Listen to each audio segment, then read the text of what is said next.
আমার মায়ার নবী রহমাতুল লিল আলামিন ইন্তেকালের আগে আমার মায়ার নবী রহমতের নবী অসুস্থ হয়ে পড়ে আছে। এমন সময় ফাতেমা রাদিয়াল্লাহু তাআলা আনহাকে পাঠাইল, ও ফাতেমা তাড়াতাড়ি যাও, দেখো দরজার মধ্যে কে এসেছে। ফাতেমা দরজার সামনে গেলে দরজা খোলার পরে ফাতেমা তাকায় দেখে এমন আশ্চর্য মানুষ, মাথা যার আসমানে পাটা তার জমিনে, এমন মানুষ আর কোনদিনও দেখি নাই। এমন মানুষ কোনদিন মক্কায়ও না মদিনায়ও ফাতেমা দেখে নাই। দৌড়াইয়া বাবার কাছে হাজির, ও বাবা এমন মানুষ কোনদিন আমি দেখি নাই গো বাবা, মক্কায়ও না মদিনায়ও না। আল্লাহর নবী ডাক দিয়া বলেন, ও ফাতেমা তাকে আসতে দাও, তাকে তাড়াতাড়ি আসতে দাও। নবী ডাক দিয়া কয়, ও ফাতেমা হাযা মালাকুল মাউত।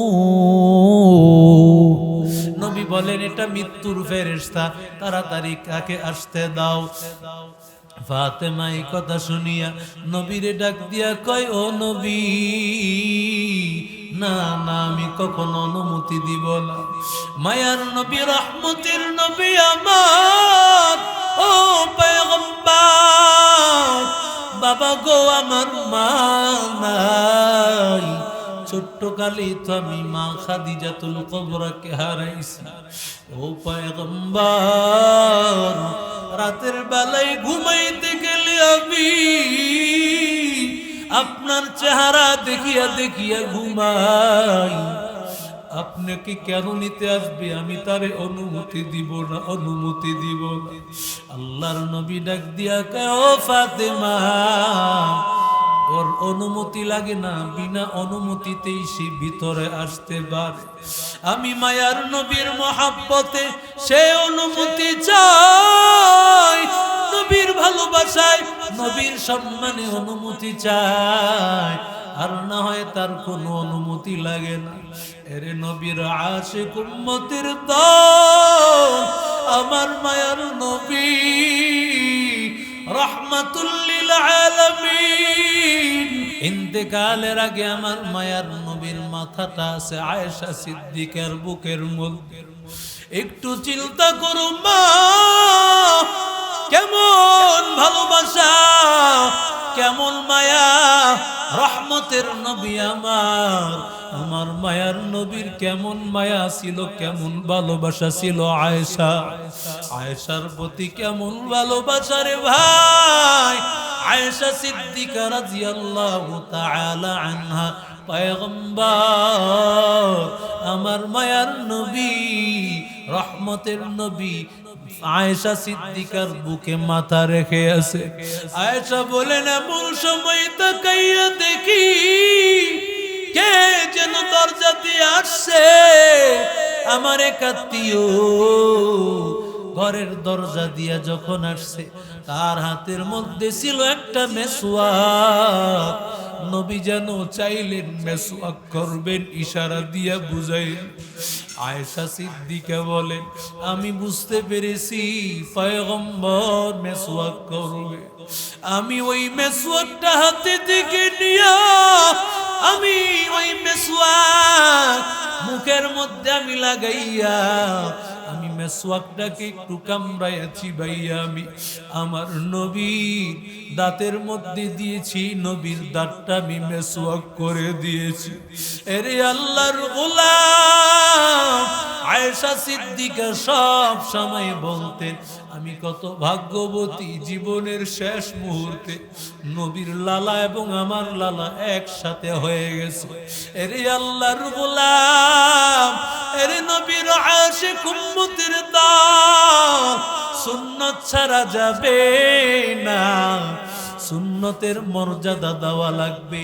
যেই সুন্নতটা নবীজি শেষ মুহূর্তে করেছেন, ওই সুন্নতের কত মর্যাদা, ওই সুন্নতের কত দাম, ওই সুন্নতের কত মর্যাদা।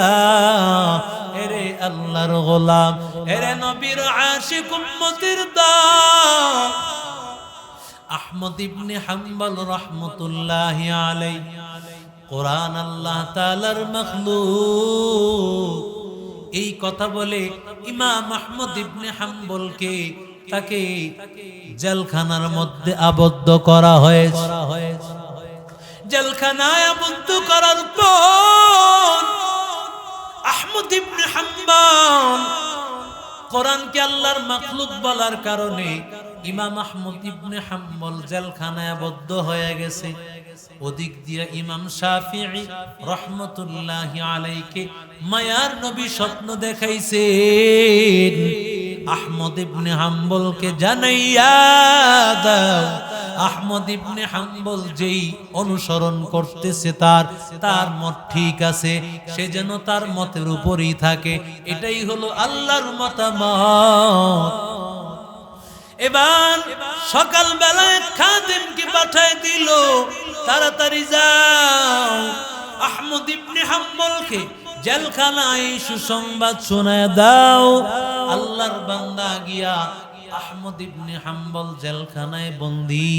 এমন সময় আহমদ ইবনে হাম্বলকে সুসংবাদটা জানায় দিল, আল্লাহর নবী আপনাকে সুসংবাদ জানিয়েছে, আল্লাহ তাআলা আপনি যে আদর্শের উপর আছেন এই আদর্শ ঠিক আছে, এর উপর থেকে আপনি সরে যাবেন না। মৃত্যু যদিও হয় এই আদর্শ থেকে সরা যাবে না।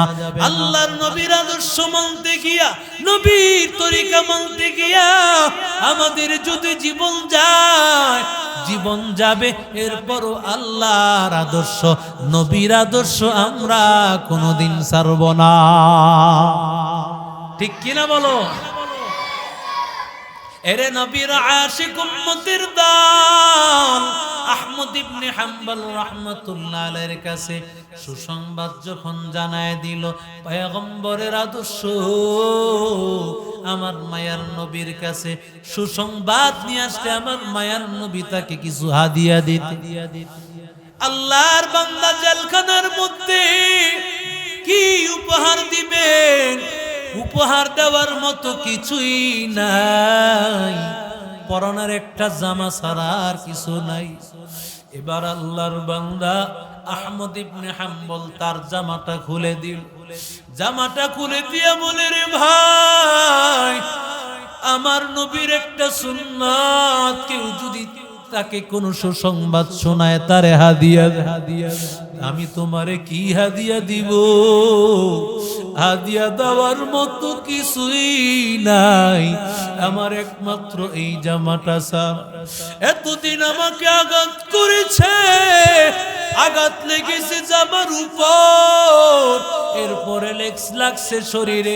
আকালকে থেকে আঘাত করলে হয়তো জামাতে লাগবে না, সরাসরি শরীরে লাগিয়া শরীরটা খাল খাল হয়ে যাবে। এরপরও আমার কোনো চিন্তা নাই, আমার কোনো পেরেশানি নাই। এরে আল্লাহর গোলাম ওই জামাটা নিয়ে হাজির ইমাম শাফিঈ রাহমাতুল্লাহ আলাইহির কাছে আসার পরে বলে, তোমারে কি হাদিয়া দিয়েছে? বলে, আমারে হাদিয়া দিয়েছে। আপনি কিভাবে বুঝলেন? ইমামরা কেমন আল্লাহর সাথে ভালোবাসা, একজনের খবর আল্লাহর একজনকে জানায় দিত।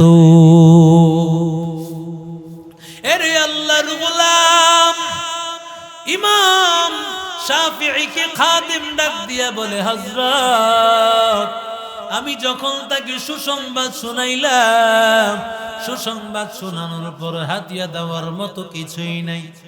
আল্লাহর বান্দা, যেই শরীরের মধ্যে আঘাত করা হয়েছে, শরীরের যেই কাপড়টা ছিল, আঘাত করতো এই কাপড়ের মধ্যে লাগতো, এরপরে ওই শরীরের মধ্যে আঘাতটা গিয়ে পৌঁছাইতো, সে কোনো কিছু হাদিয়া না পাইয়া নিজের পরানোর জামাটা মারে দিয়া দেয়।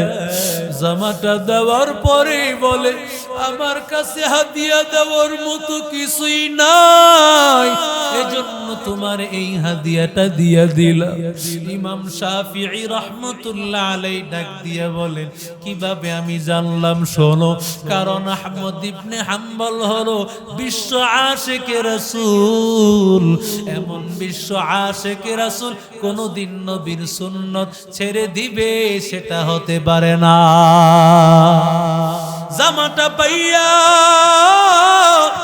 ইমাম শাফিঈ বলে জামাটা দাও। জামাটা নিয়ে ইমাম শাফিঈ ঘরের মধ্যে ঢুকার পর কিছুক্ষণ পরে আবার বের হয়ে যখন জামাটা আবার খাদেমকে দিয়া দিল, খাদেম তাকায়া দেখে জামাটা ভিজা। বলে জামা নীলা শুকনা ভিজা আনছো কেন? আল্লাহর বান্দা ডাক দিয়া বলে ও খাদেম, বিশ্ব আশিকে রাসূল নবীর আশিক আহমদ ইবনে হাম্বলের এই জামাটা ভিজাইয়া কিছু পানি আমি বোতলে জমা রেখে দিয়েছি। এই জমানো পানিটা আমি একটা বোতলে রেখে দিয়েছি।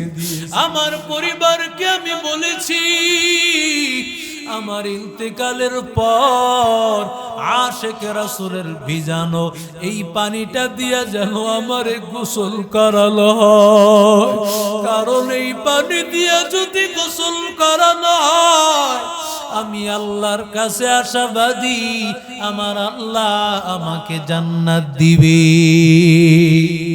এই জন্য ছাত্র ভাই নবীর আদর্শ মানা লাগবে, নবীর আদর্শ সারা যাবে না রে বাবা। সব সময় বড় ছোট সবাইকে সালাম দিবা, মুসাফাহা করবা, মা বাবার সাথে ভালো আচরণ করবা।